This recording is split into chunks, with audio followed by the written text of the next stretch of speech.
Australia's vast tracts of mountainous plateau country, combined with guaranteed snow conditions and a dry, cold climate from January to April, provides the classic environment for Nordic ski touring training.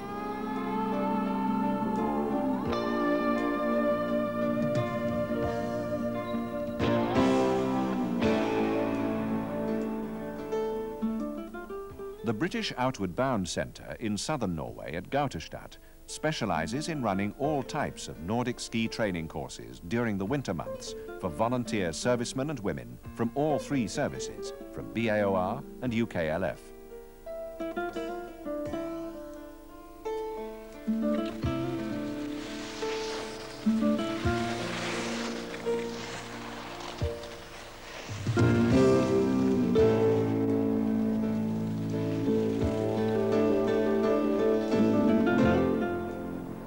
Team, the first thing I want to talk about this morning is the ski. Breaking it into different parts, we refer to the front part as the tip, the rear part as the tail, and the centre part here being the strongest part of the ski to take the weight of the person. We'll take the binding, which of course attaches to your boot. To participate in Nordic ski touring, you first have to master the basic skills of cross-country skiing. The basic training course lasts 10 days, culminating in a 3-day expedition in Telemark. We apply a wax. Take the top off, put on the bottom, and with firm, even strokes, apply the wax on both sides of the tracking groove. Special wax has to be applied to the ski, which produces a temporary grip on the snow crystals when the ski is pressed down for the kick. Like so. Now, to put this on a little bit better, we use a cork, and with nice, firm, long strokes, we try and heat up the wax so it'll adhere to the base of the ski better.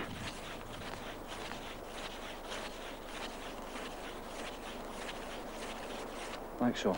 Okay, having applied what we hope is the correct wax, it's time to hit the slopes.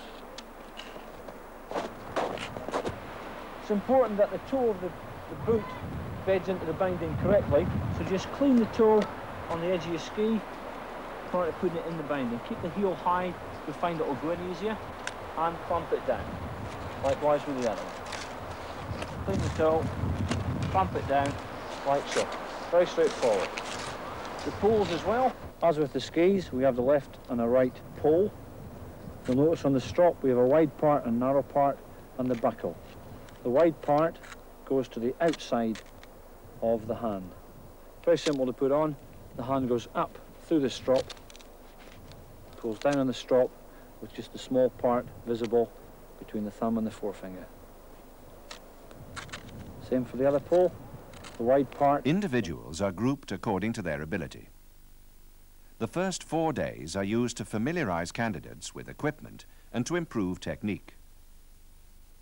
Those on skis for the first time need to be fit and enthusiastic if they're to reach bronze proficiency standards during this period. It becomes a little bit more awkward to turn. The first technique we're going to practice is something called a star turn. Okay? If we consider the tips of the ski the centre of a clock, we're going to turn round that axis.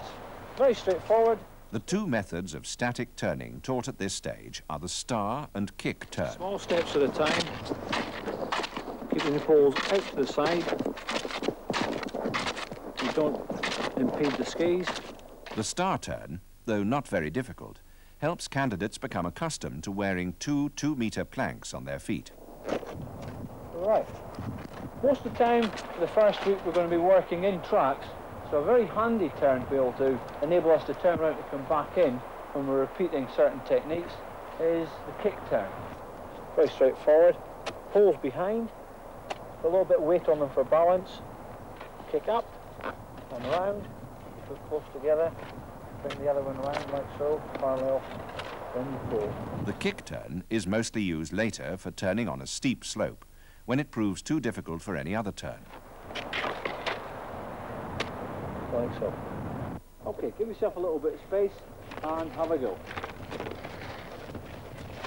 Poles behind, don't put them too far back.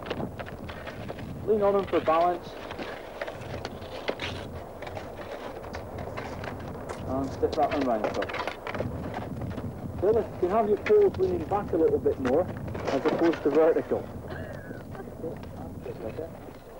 Well, the first technique we're going to cover this morning is diagonal gait. It's basically like marching. But the difference is that you have to learn to kick and glide on alternate skis and to transfer your weight over the gliding ski.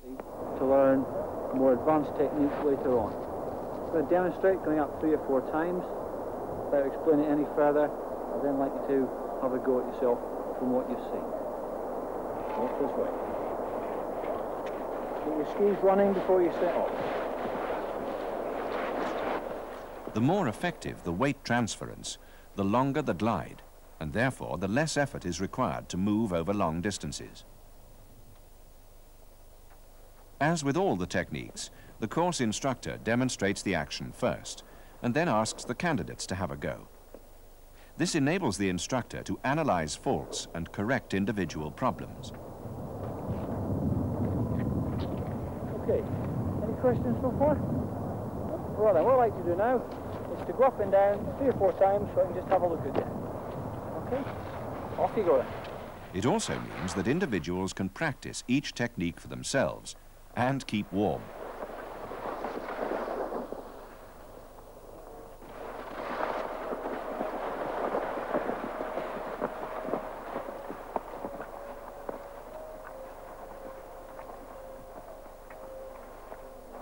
Double poling is a logical progression from the diagonal gait for faster snow conditions or slight drops in terrain. The double poling action enables a faster, more constant speed to be achieved, whilst resting the lower body and transferring the effort to the arms and the upper body. The feet should be kept flat on the skis. The knees should be slightly flexed to absorb any bumps. Don't lock them out. Do a couple of demonstrations, then we'll break it down. Give yourself a little bit of speed.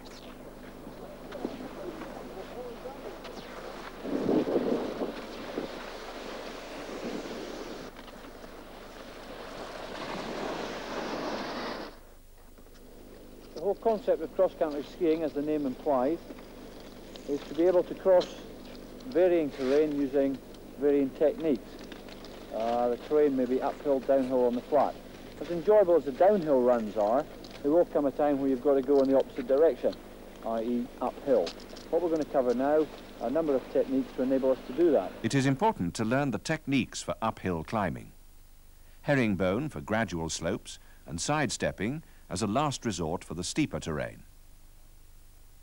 When sidestepping, the knees are angled towards the slope, which automatically angles the ski into the snow of the hill.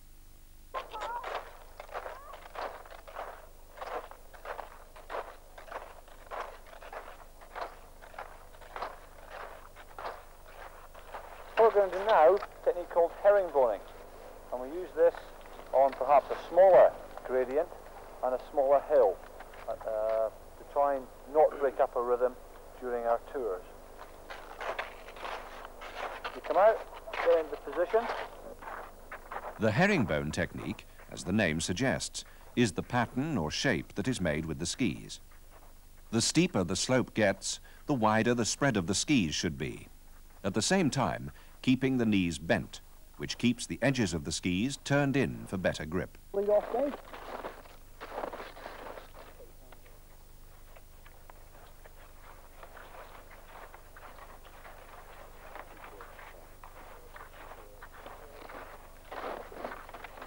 Bend the knees slightly more and drop your chest into the slope. That's good, that's good. You try and follow my angle on the skis. You go in front.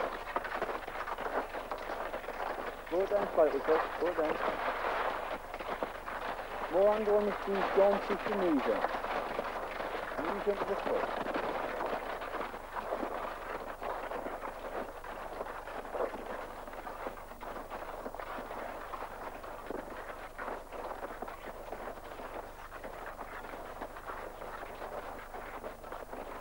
Very good. And that was all right.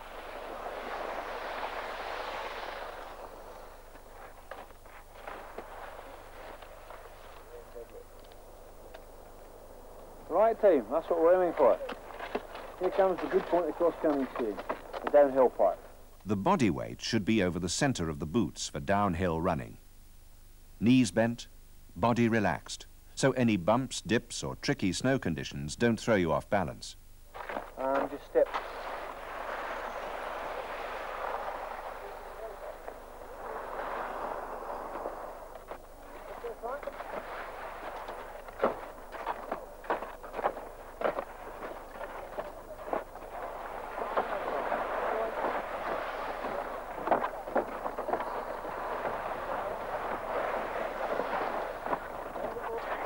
And back up again then.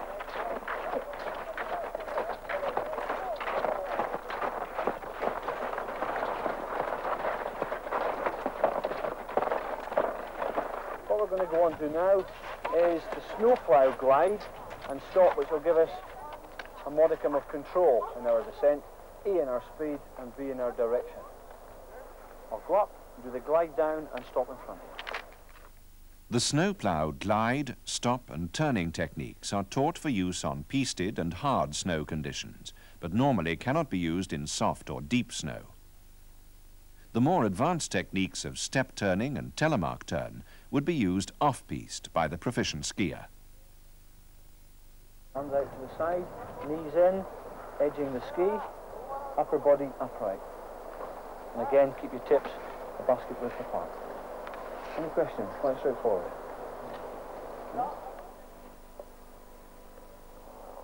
Having now learnt to control our descents in terms of speed, we're now going to move on to the turning. We turn for two reasons, obviously, to avoid obstructions, and also as a method of controlling our speed. The one we're going to cover here is the snowplow turn. When you come up to do it, front your poles downhill and step round into the fall line. Edge your skis, take your poles away. The snowplow turn is made by dropping the weight over the center of the bottom ski as you turn, consequently up-weighting the top ski. Your front lead off the top, have a quick go.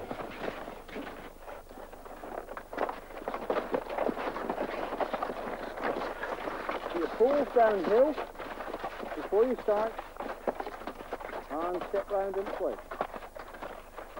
The demonstration makes it look easy, but as the candidates have a go, they soon find out otherwise. Nice and slowly. Right ahead.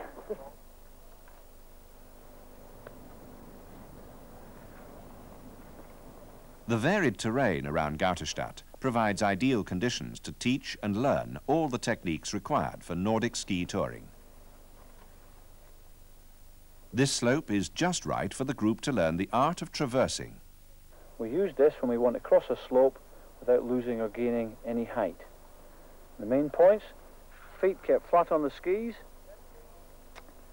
advance the top ski, and as we do this we advance the top hip and the top shoulder. We bend the knees in a relaxed position, again to absorb any bumps and also to set the edge. The upper body, the chest and shoulders are aimed down the slope. The steeper the slope, the more we ungulate the body and also the shoulders. The arms are kept quiet in a relaxed manner. All right then, Frank. If you like to jump in, follow my line across, stop, kick turn and come back down again in my line. Off you go. Jump in, Trudy.